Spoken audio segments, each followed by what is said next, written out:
Hello बच्चों, आज आपकी जो वर्कशीट है वो क्लास 6, 7 और 8 तीनों क्लासेस के लिए है। वर्कशीट नंबर 71, डेट है 25 सितंबर 2020 और हाँ, ये हिंदी मीडियम और इंग्लिश मीडियम दोनों ही बच्चों के लिए है। तो देखिए, ये रहा आपका डेट, ये वर्कशीट नंबर और ये है आपकी क्लास। प्यारे बच्चों, विद्यालय खुले हैं, फिर भी महामारी के कारण आप नहीं जा पा रहे। इसके बावजूद भी आपके माता पिता शिक्षकों के सहयोग से किसी तरह से आपकी पढ़ाई करा रहे हैं। पुस्तकें आपकी सबसे अच्छी दोस्त होती हैं। इससे आपकी पढ़ाई और मनोरंजन दोनों हो जाते हैं। अब लोगों ने इस बीमारी से लड़ना सीख लिया है और कामकाज सामान्य होने की तरफ बढ़ रहा है। आपने अब तक पढ़ाई करने के लिए कुछ अलग तरीके और नियम बना लिए होंगे। आइए उसी पर बात करते हैं। सबसे पहले आप 5 मिनट आंखें बंद करें।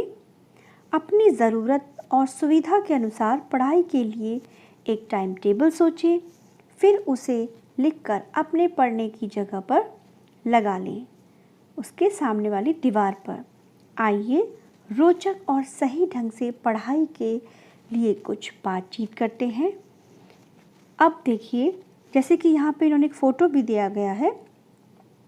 यहाँ इन्होंने पिक्चर में दिखाया है कि यहाँ पे बच्चे का बेड है और इन्होंने जो चूज़ करी है जगह जहाँ पर वो पढ़ना चाहता है, बेड के साइड में इन्होंने अपनी टेबल डाली है और ऐसी जगह इन्होंने ली है जहाँ पर एक खिड़की भी हो, ऊपर घड़ी भी लगाई है, टाइम टेबल यहाँ चिपका लिया है और सामने जो है इस तरीके से पढ़ने की इन्होंने व्यवस्था की है।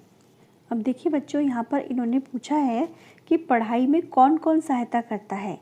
तो देखिए, कौन कौन मेरी पढ़ाई में सहायता करता था, मैं उनके बारे में लिख रही हूँ। आप उनके बारे में लिखिएगा जो आपकी सहायता करते हैं। जैसे आपके अध्यापक या अध्यापिका, माता पिता, भाई बहन और दोस्त, इनमें से जो भी आपकी मदद करते हो आप उनके नाम लिख सकते हैं। अब देखिए, यहाँ आगे इन्होंने पूछा है कि आपके साथ और कौन कौन पढ़ता है। तो इसमें आप लिख सकते हैं आपके भाई बहन या दोस्त, या इसके अलावा और कोई भी आपके साथ पढ़ता हो तो आप यहाँ पर उसका नाम लिख दीजिए। आगे है कि यदि आपके पास स्मार्टफ़ोन नहीं है, स्मार्टफ़ोन बेटा ये होता है जिसमें आपके व्हाट्सएप मैसेज वगैरह सब आ जाते हैं, ठीक है। और एक साधारण फ़ोन है। साधारण फ़ोन वो होता है कि जो कि सिर्फ कॉल करने के लिए ही होता है, आप सिर्फ बात ही कर सकते हो। तो आप पढ़ाई में शिक्षक और आपके साथियों से किस तरह से सहायता लेते हैं? तो हम क्या करेंगे, हम उनसे फ़ोन पर बात ही करेंगे ना। तो आप क्या लिख सकते हैं कि अपने अध्यापक व दोस्त से फ़ोन पर बात करके सहायता लेते हैं। अब आगे यहाँ पर पूछा है कि आपके घर में आपकी पढ़ाई की जगह कहाँ पर है, कहाँ पर आप पढ़ते हैं बैठकर। इसका चुनाव करते समय आप किन किन बातों का ध्यान रखते हैं। मैं अपने कमरे में पढ़ता हूँ क्योंकि वहाँ पर शांति रहती है। मैं टेबल कुर्सी पर बैठकर पढ़ता हूँ। टेबल पर रोशनी होनी चाहिए और टेबल के सामने की दीवार पर घड़ी और टाइम टेबल होना चाहिए। अब यहाँ पर है कि आप विद्यालय नहीं जा रहे, किस किस तरीके से आपकी पढ़ाई हो रही है, इसे अपने शब्दों में लिखिए। स्कूल से व्हाट्सएप पर वर्कशीट प्राप्त करके, यूट्यूब वीडियो के द्वारा, अध्यापक द्वारा भेजे गए ऑडियो वीडियो द्वारा या विद्यालय से वर्कशीट लाकर, इनमें से जो भी तरीका हो आप लिख सकते हैं। अब इन्होंने पूछा है यदि आपके पास स्मार्टफोन है तो आप पढ़ाई में कैसे और किससे मदद लेते हैं। वर्कशीट ग्रुप द्वारा, यूट्यूब वीडियो द्वारा और गूगल के द्वारा, आप जो भी चाहें लिख सकते हैं।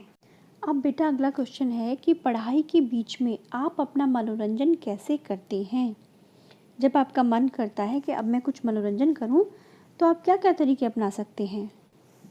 बच्चों, इसके कई तरीके हो सकते हैं, जैसे टीवी देखकर, गाना सुनकर या गाकर, डांस करके, योगा करके या दोस्तों से बातचीत करके।